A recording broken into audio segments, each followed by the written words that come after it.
We're here at the Alternative Funds Symposium in Toronto, where EY has just hosted an afternoon of really interesting dialogue talking about the importance of alternative funds when it comes to investment management. And I'm delighted to be with Josef Pilger, our global pensions and retirement leader, and we'd love to ask him a few questions and get his perspectives. One of the interesting points that came up in the discussion this afternoon was around the application of technology and greater analytics. What were your thoughts on some of that? I think, Greg, to me, fantastic event. Probably three thoughts around this.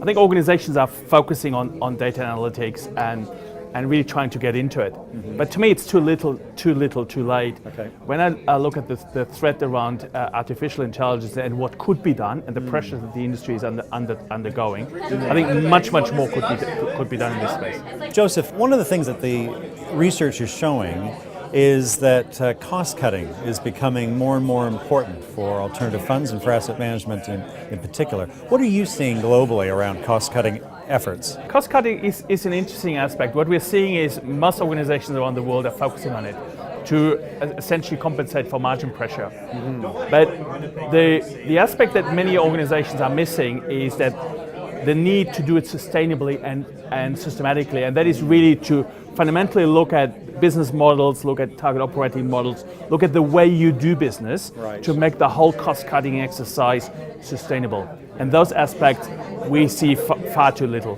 Part of our studies showed that talent and the people aspect isn't going anywhere. It's still an important aspect. It's a very important aspect. I think the important part of the change process is that in the past we still had a lot of talent focusing on transactional tasks, yep, and we're going with the artificial intelligence and the use of data and the use of analytics much more in interpretation, in the use and the added value. So the talent component will shift, but the talent is still quite important and needed. That's a great recap, and thank you so much again for coming. Thanks very much for having me.